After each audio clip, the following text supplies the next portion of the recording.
अस्सलाम वालेकुम नाज़रीन, क्या ये ज़रूरी है कि हम हर मुलाकात में, हर टेलीफोनिक गुफ्तगू में दूसरों के कमज़ोर पहलुओं को ही छेड़ें?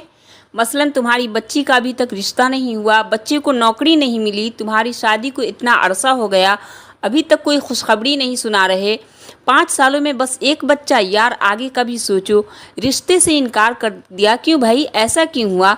अल्लाह ये तुम्हारे चेहरे पे इतने दाने क्यों निकल आए? पहले तो इतना प्यारा सा चेहरा था, इतने मोटे क्यों हो गए हो? पहले इतना बेहतरीन जिस्म था तुम्हारा, हाँ ये तुम्हारे बालों को क्या हो गया है? तो अब ज़रा ठहरिए, रुकिए और ज़रा सोचिए। आपके पास अगर ये सब नेमतें हैं तो क्या इसमें आपका अपना कमाल है? आपके बच्चा या बच्ची का रिश्ता हो गया तो क्या आपका अपना कमाल है?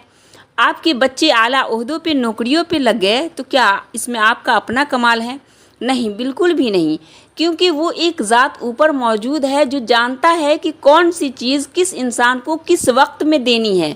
वो जानता है किसके सब्र को किस तरह टेस्ट करना है और किसके शुक्र को किस तरह जांचना है। लिहाजा ये हमारा और आपका काम नहीं है। और क्या कभी आपको ये सवाल करते हुए अगले के चेहरे की अज़ियत नज़र नहीं आती? क्या उसकी बेबसी आप देखते नहीं?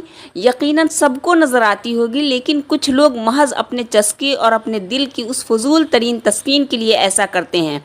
किसी के बच्चे के मनफी पहलुओं को कभी भी नहीं उछालना है, ना ऐसी चीज़ों के बारे में सवाल करने हैं जिनका ताल्लुक़ इंसान की किस्मत के साथ होता है, जैसे रिश्ता क्यों नहीं हो रहा, क्यों टूट गया, नौकरी नहीं मिली। सवाल करने वाला इतना बेहिस क्यों हो जाता है? अगर इन सब चीज़ों का डिप्रेशन होते हुए भी आपसे कोई मुलाकात करने आ जाए या आपसे फ़ोन पे राब्ता कर ले तो ज़रूरी है कि आप उसके उस डिप्रेशन में इजाफे का ही बाइस बनेंगे। हो सकता है उसने रिलैक्स होने के लिए आपसे मुलाकात रखी हो या फ़ोन किया हो।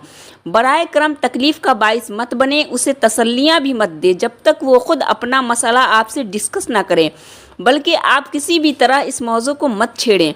हर मुलाकात में एक ही सवाल मत करें, रिश्ता नहीं हुआ, बच्चा नहीं हुआ, नौकरी नहीं मिली, घर नहीं ख़रीदा अभी तक, वगैरह वगैरह।